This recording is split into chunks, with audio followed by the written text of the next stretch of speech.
A mim te senti-me super bom. Nós estamos tendo hobby challenges. A mim nunca te gusta bisa que o Costa está bom. Tur año vou encontrar challenges em qualquer trabalho que você faça. Essa é uma diferença para nós, poniendo festival de magnitude na onda que está hoje em dia.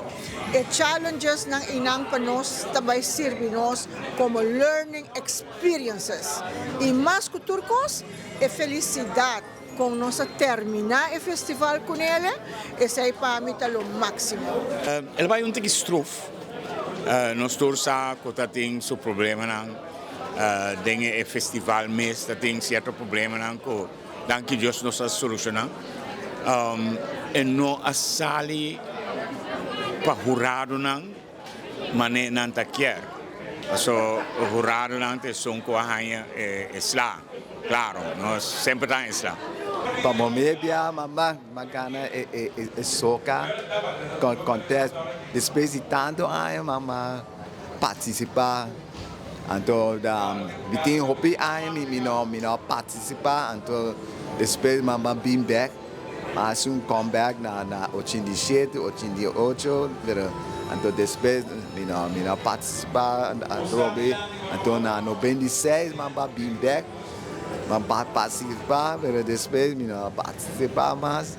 Esta maneira da baile, mas agora na 2018, mas conhecer com the Hot Bands Band da Robert Phillips, right? Ela entusiasme com the Hot Ones Band na 2018. Então, não começar a cantar com o Hot Bands Band. Então, tem aqui, so, me tem 8 anos cantar com o Hot Bands Band. Você está participando sempre para chegar à final, a noite final, ou sempre para estar curva? Ok, o tempo aí não estava assim final, pessoal.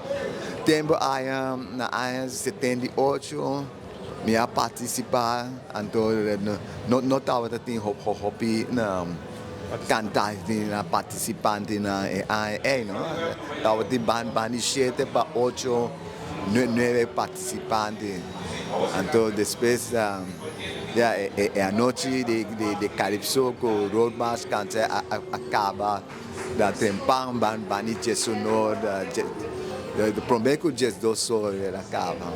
O que eu quero agradecer, mirando com o Hope ainda, sim, uma canção Hope ainda para duro por trás, começar a rodar ali. Quem eu quero agradecer, o que você pensa na tour estão com apoio?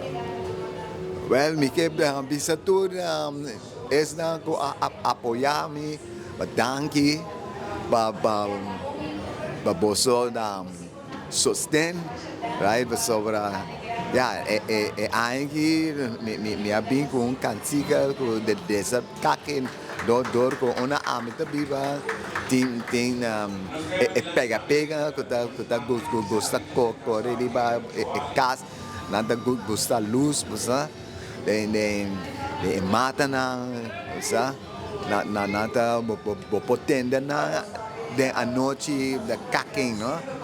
Então, dois decidi de trazer cantiga de Lizard Cacking, ¿no? Saca de 5 viajes que Saca nos está haciendo arreglo para sí. Y está yendo bom. Quanto tempo você está trabalhando junto, Carlos? Hoje são 5 anos, né? 5 anos estou acompanhando o Lord Lally. De onde é a inspiração ali? Não, a inspiração está de Lord Lally mesmo. Ela manda-me voice note, então via voice note, ela canta mais ou menos como é que é e não ama rinca minha música. Praticamente vocês dois a combinar. Sim, mas assim não está assim sempre, porque não está mandando voice note, então já a meta começa a arrange, trabalhar tour e música para nós. Preparando para outro ano ou ainda não? Já tem uma ideia que a banana que agora nós estamos papiando over o dia, que banwak, agora começa a mandar-me voice note, então nós estamos com ele.